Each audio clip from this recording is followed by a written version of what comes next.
The Honorable Don Gonzales is hereby recognized once again. Please proceed.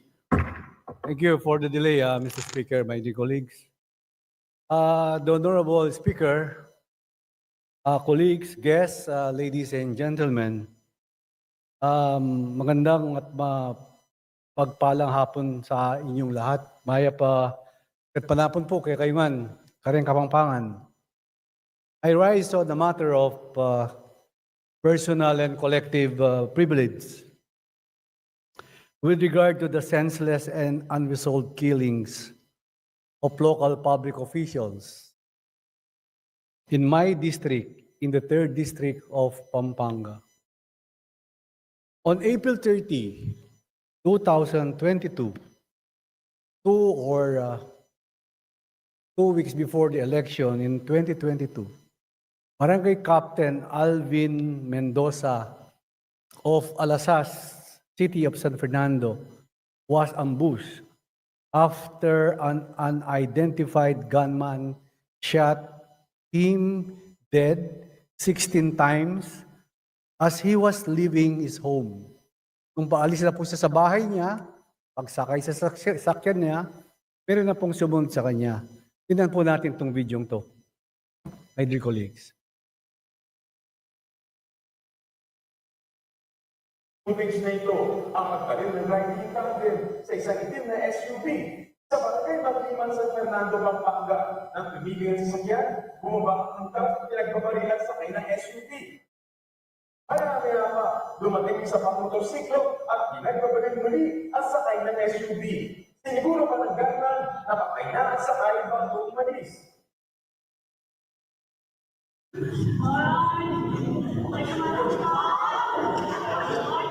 Agad naman umuskundi ang mga tao sa barangay. Sumunod ba sa ospital na lalaking tagdag ng tama ng baril. Pero agad itong binawian ng buhay. Ang biktima, barangay kapitan pa na si Alvin Mendoza.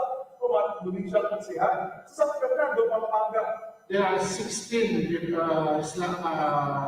masyon ng baril na na-recover ng ating forensics group sa crime scene. And based naman sa cadavers sa autopsies, 13 ang tumama. Pagkatapos po ng 8 buwan, on December 28, 2022, isa naman po ang aking barangay captain sa Santo Rosario, City of San Fernando, na si Kapitan Jesus Liang or si Kong Jess Liang of Santo Rosario, City of San Fernando, was walking across yung pinagawa po nating bagong palengke ng alkalde nung panahon na yon, when a male gunman approached and shot him dead before fleeing on foot. Panoorin po natin ulit ito.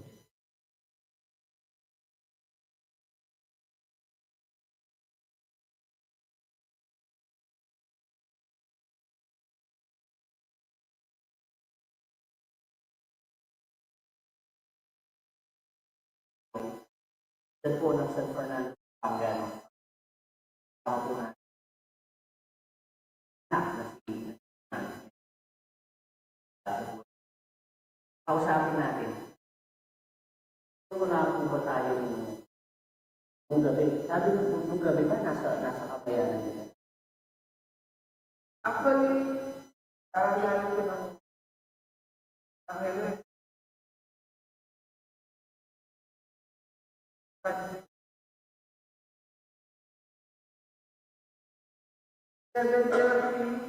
ako, pupunta ako doon. Diretso din ako doon. Ayan.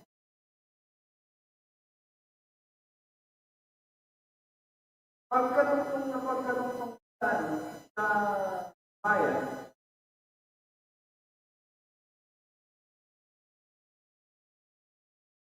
yun na, dinalaman na ako ng mga tao.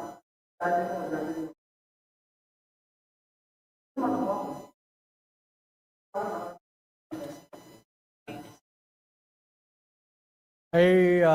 Rampant shootings targeting public officials did not stop there. On April 17, 2023, a former board member and Pampanga Liga ng mga Barangay President Jerome Tubig was shot multiple times in front of BL Macabali Memorial Hospital sa syudad po ng aming bayan, sa syudad ng San Fernando, Pampanga. Panoorin po natin ulit ito. Ilang araw ka, alas 7:30 ng umaga, itong Lunes, April 17, ang pagbabarili ng sasakyan ni Atty. Jerome Tubig, kakababaan ng Dimendosa Street ng San Fernando, Pampanga. Si Tubig ang kasalukuyang Provincial Legal Officer ng lalawigan. Ayon sa inisyal na investigasyon ng PNP, dalawang lalaking nakaitim na jacket na sakay ng isang motorsiklo ang nagpaulan ng bala sa sinasakyan ni Tubig at dali-dali manong tumakas patulong sa direksyon ng Barangay Glory. Sa kasalukuyan, pinakalat ko natin ang mga CCTV na makikinaan ng suspect natin. Baka po napatay ang follow-up at tinitigan pa natin may sinusundan pa natin yung dalawang suspect na Apat na basyo ng kanilang 45 baril ang nakatuan sa crime scene. Ayon kay Police Colonel Revino Basilio, ang direktor ng Pampanga Provincial Police Office, patuloy pang inaalam ang motibo ng tatlong pagkasla sa isla ng Kapitolyo. tinitignan natin trabaho sa pagkakas niya at tinitignan natin lahat ng mga pwedeng maging possible na dahilan. Hanggang pa sa kanya, ang gusto ko yung dalawang natin sa investigation yung pinakamalainan sa hospital.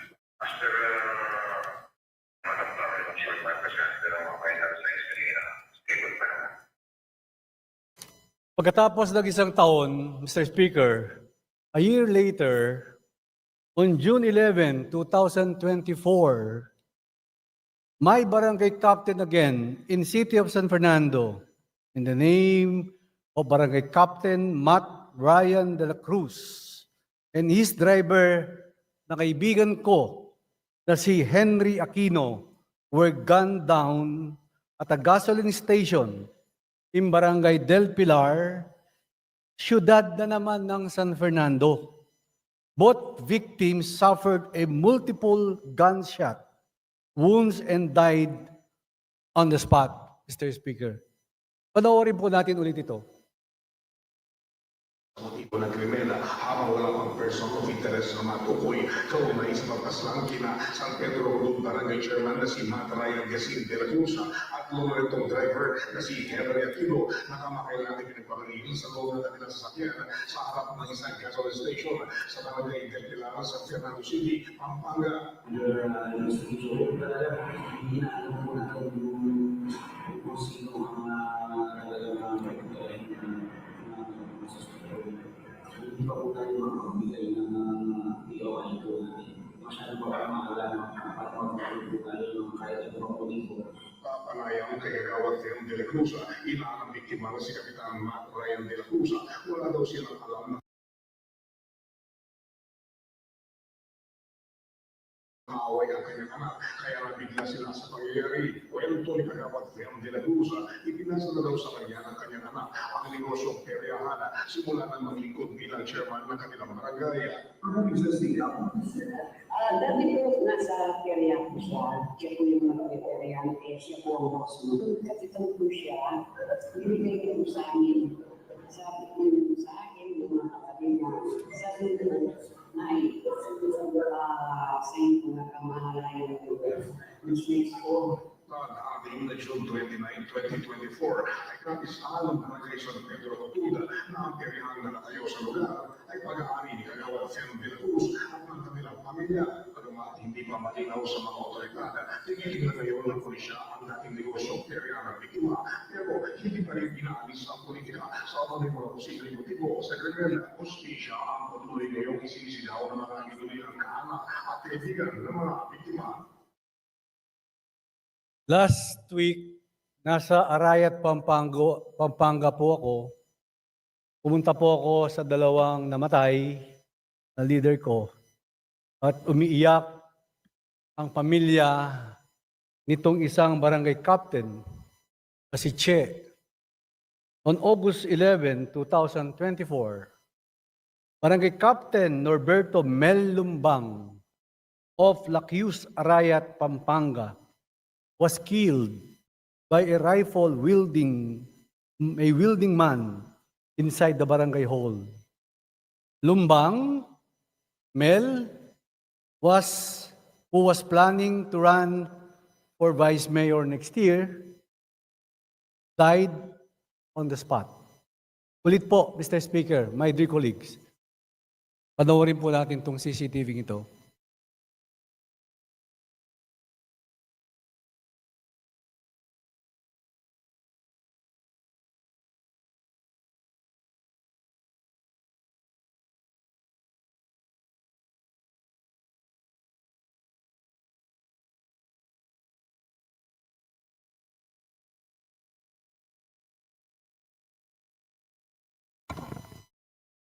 At ilang araw lang po ang nakakaraan. Just last week, on November 12, 2024, a municipal councilor in Arayat, Pampanga was killed while his companion was wounded in an attack by motorcycle riding assailants in Barangay Telapayong, Arayat. Ang pangalan po nito ay si SB member, Councilor Federico Hipolito, was declared dead on arrival in a hospital where his companion, Barangay Captain Julito Trinidad of Barangay Batasan, Arayat, Pampanga, was also taken for treatment on a gunshot wound. The victims had just alighted from a tricycle when the suspects arrived and shot them. Mr. Speaker, my dear colleagues, panoorin po natin ulit itong video ito. Patay sa pamamanilan sa Arayat, Pampanga. Ito ng CCTV sa Barangay Telapayong. Ang riding in tandem. Aliwa naman nakikita bumaba mula sa sasakyan ng dalawang lalaki na dadalo sa medical mission. Tuliman ang kalsada ang mga nakamotorsiklo at saka pinagkamanil ang dalawang lalaki. Then the spot si Councilor Federico Hipolito. Ito na naman si Barangay Batasan Chairman Lito Trinidad. Tumakas ang mga salarin, patuloy ang investigation sa insidente. Ayon sa pulisya, maaga pa para ituloy ito na election-related violence. As usual, the police have yet to determine the motive for the attack. My dear colleagues, Mr. Speaker, nakakalungkot isipin na hindi pa man nare-resolba ang mga patayan noong 2022-2023. Patuloy pa rin na nangyayari ang mga ganitong klaseng krimen sa ating lalawigan, lalo na sa aking distrito, the 3rd District of Pampanga. And I can't help but think, are these recent deaths related to illegal activities? Ito po ay related sa kanilang negosyo. We are in the process of the hearing of Quadcom. I am the one who stood up last August 5 this year when I consolidated the 4 committees, which is the public order and safety, the illegal drugs, the extrajudicial killing, and the public accounts, kung saan po lahat ng negosyo ng iba-ibang nasyon pumunta sa lalawigan ng Pampanga, lalo na sa siyudad ng San Fernando, bayan ng Mexico. May kinalaman kaya ito sa parating na eleksyon? Yun po ang katanungan ng inyong kasama dito sa Kongreso na si Congressman Dong Gonzales. Which I was filed a resolution calling for an investigation in aid of legislation into the senseless and unresolved killings of local public officials in my district of the 3rd District of Pampanga. This impunity being committed to these local public officials must be stopped. The local police must enforce law to the fullest extent. They must keep the peace, arrest and prosecute the criminals, and bring them to the bar of justice. Ilan pa kaya ang mamamatay bago kumilos ang lokal na kapulisan? The victims, families deserve both justice and closure. The perpetrators must be exposed and should be punished within the full extent of the law. Their conviction shall provide the victims, family with closure, and shall allow them to begin to heal the mourn, the loss properly.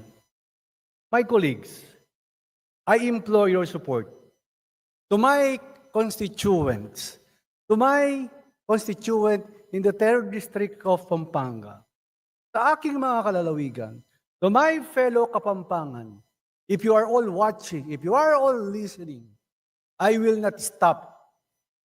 Eko putok ng anggat etala akwa, dening eganaganang pakikagawan, keng ustong amaten dala, antimong babi, antimong manok, den kaya katamong opisyalis. Po bage, hindi po yan nababagay sa ating syudad. San Fernando is the heart of Pampanga. San Fernando is the heart of Central Luzon. And Central Luzon is the center of our country. Hindi po namin alam kung paano namin pinatahimik ang aming lalawigan. Hindi po namin alam kung ano ang gagawin naming development. Ginawa po natin ito para sa ating mga kalalawigan. Ginawa ko po ito in 5 terms as congressman. I did this for the development of my province and my district. Alam niyo po, nakakalungkot. Nakita ang drugs sa bayan ng Mexico. That is the root of one of the committee of Quadcom. Saan nakita yung Pogo? Sa bayan ng Porac. That is also in Pampanga. Saan nangyari ang bilihan ng malalaking lupa? Libo-libong hektarya, binenta sa mga hindi naman Pilipino. Dinaya ang mga dokumento. Chinese citizen, 100%. Bawal sa konstitusyon ang bumili ng ari-arian ng mga Pilipino. Kaya sabi ko po sa inyo, we are doing this for the Filipino people. We are doing this for our province mate. Saan po nangyari?